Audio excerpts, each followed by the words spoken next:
The most important thing to learn in crochet is how to hold your yarn and how to hold your hook, so that you can make stitches that are roughly the same size. The easiest way to do this is by practicing the chain stitch.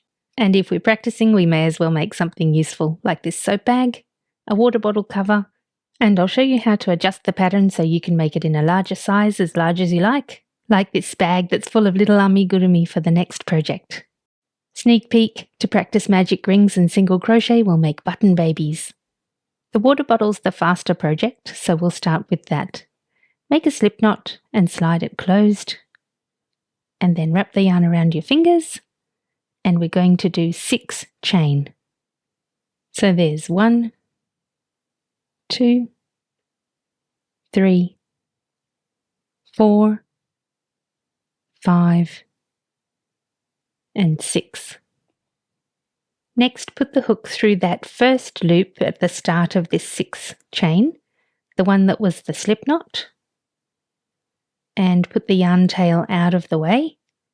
Then we'll get some yarn on the hook and pull it through both that hole and the loop that's on our hook. Just like that, and now you've got a ring there. Put your hook through the center of that ring, yarn over and pull on a loop. You have 2 loops on your hook now. Now we're going to yarn over again and pull through both of those loops. That's called a single crochet stitch, and we'll be using that and chains in this tutorial. Make another 6 chain, 1, 2, 3, 4, 5, and 6. Next, we're going to wrap the yarn tail around the center circle there and crochet it in, so we don't have to think about sewing that in later. So put your hook through the center again there and hook in that yarn tail as well. Yarn over and pull through a loop. You have 2 loops on your hook. Yarn over and pull through both of those loops. And then we'll crochet another 6 chain. So there's 1, 2, 3, 4, 5, and 6. So put your hook through the center again, yarn over and pull through a loop, yarn over and pull through both loops, remembering to trap that tail again. So we're going to just repeat this process now for 8 bumps. I don't know what you're supposed to call them. They look a bit like flower petals, but you're going to need 8 of them. So crochet 6 chain and then do a single crochet through that center again. So yarn over, pull through a loop. You have 2 loops on your hook, yarn over and pull through both of them. So just keep doing that until you have 8 bumps, and then I'll show you what to do next.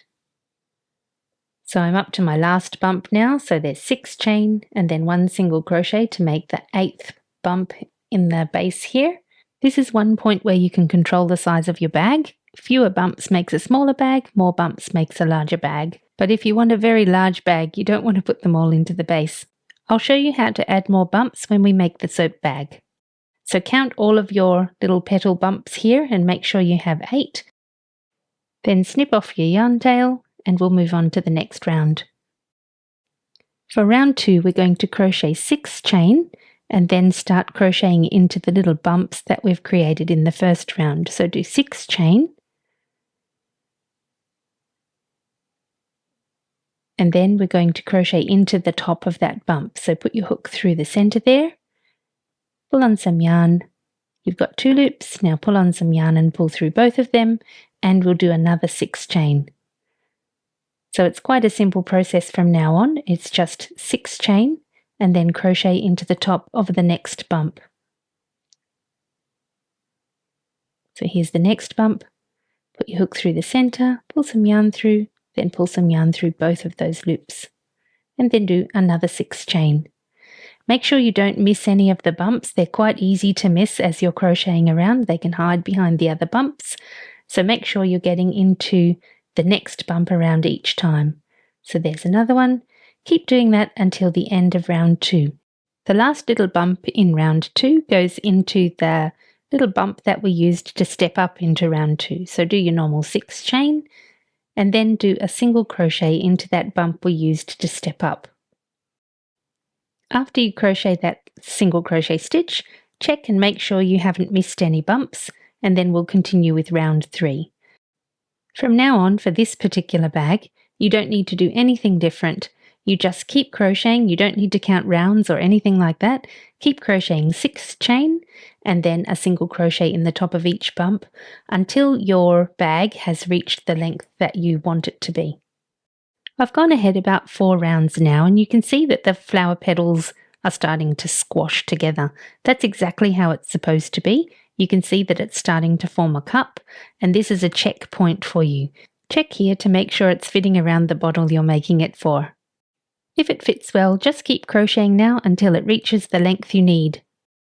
When it's long enough to cover your bottle, the easiest way to find which is the stitch to end on is to find where we stepped up to round 2. Then you find the diagonal line that comes from that one as you step across each row. I hope you understand what I'm saying here. Just find that diagonal line, and that's the one you'll need to end with to make it a nice even length all around. The last chain bump we're going to make will go across that diagonal that you just found, and instead of doing 6 chain, we'll only do 4 chain. Then we'll do a single crochet as usual in that space, and we're going to do an edge all around the top of just single crochet stitches. So first of all, we're going to do 4 single crochet stitches for the rest of that half a bump that we're working into. That's the same stitches we've been using all the way up in the top of each bump, and we're going to do them side by side now all across the top. So in the next bump there were 6 chains, so we're going to do 6 single crochet in the top of this. And we'll do 6 single crochet in the top of all of the other bumps across the top until we get to that short 4 chain stitch that we used to join the 2 top parts together. So we're up to the little half bump now, and it has 4 chain. So we'll do 3 single crochet stitches here, and then we'll do a slip stitch into that first single crochet. So if you see here, we'll put the hook through that first single crochet there, yarn over and pull through a loop, and use that loop to pull through the other loop on the hook as well. That's called a slip stitch. Next, pull a long yarn tail, longer than I've done here. I did it too short, and we'll use that to end off. Thread your yarn tail through a needle. I've used one that's a little bit too big here. A smaller one would be easier to use. And then we're going to go through the next stitch after the one we used for the slip stitch. So there's where we went through the slip stitch. Go into the next hole and go through both the front and back legs of that loop.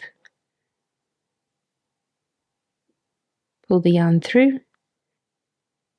Then you need to sew back down through the loop that this yarn is coming out of, and also through the little bump, the little stitch straight below it. Pull that to be the same size as all of your stitches, and that's why it's called an invisible stitch. You can't even see where you've put it there. Then you need to hide the yarn tail in a way that it won't come undone. This is where my needle was too big. It doesn't really fit there, so hopefully you're using a smaller needle than this. What I did next was to go through the back of all of those single crochet stitches all the way to the end of this loop. So just go under as many as you can and pull it through, and then keep going until you reach the end of that bump there.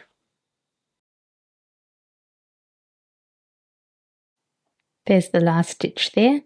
Now I'm going to go through some of the chains at the bottom here. I'll go through one there, and one that's coming from the other part of the next bump through there, and then we'll turn around and come back. That way it's less likely to come undone. So we're going in the reverse direction back through all those single crochet stitch bottoms that we just came through. I've sped this up a bit so it doesn't waste your time. So just keep going until you're right to the end there. This is where my yarn tail was too short. Go right to the end, and once you're at the end, you need to massage your stitches back into place so that they're all nice and even, and then snip off your yarn tail, being very careful not to cut any of your stitches. The last thing to do is to make a nice long chain for the top of your bottle holder. You can make it as long as you like. If you want to have a crossbody bag, then you'll need to make a very long chain. I'm going to make a short chain this time to have it long enough to hook onto a bag or a backpack or onto someone's belt. Test the length around the bottle to see if you're satisfied, but just remember that some of the length of the chain is going to be taken up with the knot that you create. When you're satisfied with the length, cut off a yarn tail and pull that yarn through the last loop. Then we need to thread it through the top of the bag. I'm going to go through the second layer of bumps around the top of the bag. I don't want to make a frilly top here because it will get in the way of the person trying to use the bottle to drink from. If you want it to be a frilly top, then go maybe the third or fourth layer down, but I'm just going to go around every loop here, straight across in the second from the top.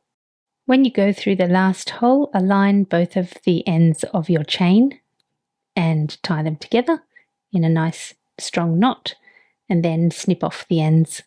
Be careful not to snip too close to the ends or you might have a little bit of unraveling happening there, and you don't want that. Congratulations, you've just finished your cute little bottle holder. Hopefully your chain stitches are getting much neater now. In the next part, I'll teach you how to change the size of the bag. The soap bag takes longer to make because we're using a finer yarn. For this soap bag, I used a size 0 or lace yarn and a 2.3mm hook. In order to make a larger bag, there are two main differences between this soap bag and the water bottle bag. The first one is this first round. In this round, instead of doing 8 bumps, we'll do 10 bumps. Make sure you count them when you've done the 10 bumps to make sure you haven't missed any, and also make sure you don't miss any as you're crocheting in the second round. The second and third rounds are the same as for the water bottle. You just make 1 bump for each bump below. We start adding bumps in the fourth round so that we can increase the size of the whole project. The way to do that is to put an extra bump in every second bump of the previous row. So here's the first single crochet into the first bump, do 6 chain, and then do another single crochet into the same bump as before. This way we're creating an extra bump here. The next bump is the same as the previous rows with just a 6 chain and a single crochet into that bump without making an extra bump there.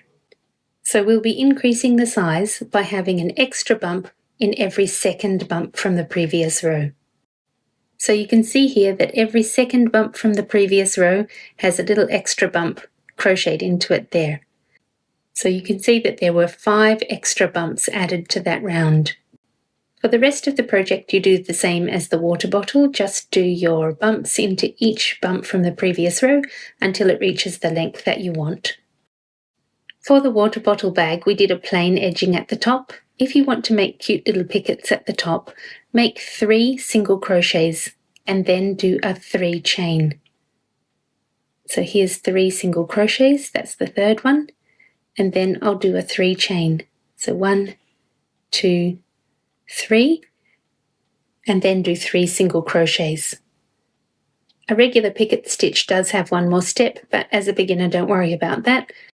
If you do these all the way around the top of your bag, you'll get a very cute look at the top, like on this blue soap bag. I wanted my soap bag to look really cute, so I went down to the 4th layer of bumps and threaded the tie around through those. Soap bags are great for stopping your soap from getting gluggy in the shower, but they're also great for gifts. When you make larger bags, make sure the base fits around the whole distance of whatever you're making it for. It also stretches quite narrow, so it doesn't matter if you make it a little bit too big as long as it's big enough to fit around what you're making it for. In the soap bag, I taught you how to increase stitches in the 3rd row. In my toy bag, I increased in the 3rd, 5th and 7th rows. I also put 2 drawstrings on this bag as opposed to the 1 drawstring on the soap bag. Check out my next tutorial for beginner-friendly amigurumi projects to practice basic stitches.